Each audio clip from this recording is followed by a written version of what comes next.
They wanted me to talk about authenticity. And that's something that's really important to me. And I think, especially if you host a podcast, it is really hard to pretend to be somebody you're not.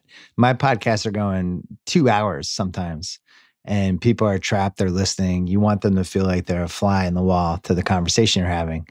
And it's really hard to fake that. Nobody is that good of an actor. So I think when you talk about relationships with different sponsors, I'm always drawn to the ones that are products or whatever that I actually use in my real life or I have some experience with. So MillerLite's a great example. MillerLite is my favorite beer dating back to college. I don't want to know how many I've had over the years, but I have a real connection to them. You even have like this picture,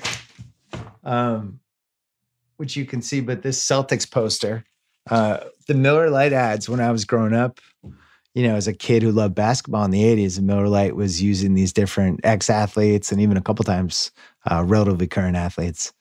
And I was just like, that's my kind of beer.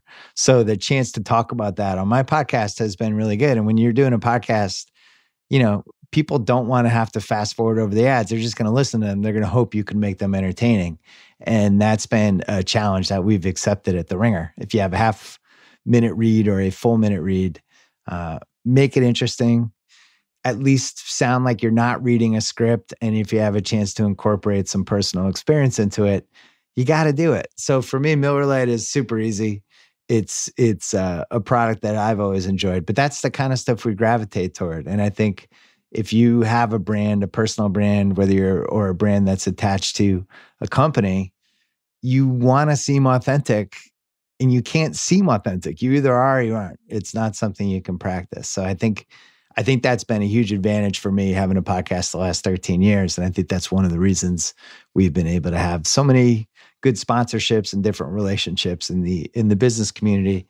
Thanks to Ad Results Media and Molson Coors for including me in today's panel. And now back to two of apparently my biggest fans and the host of the panel, Kevin and Steve.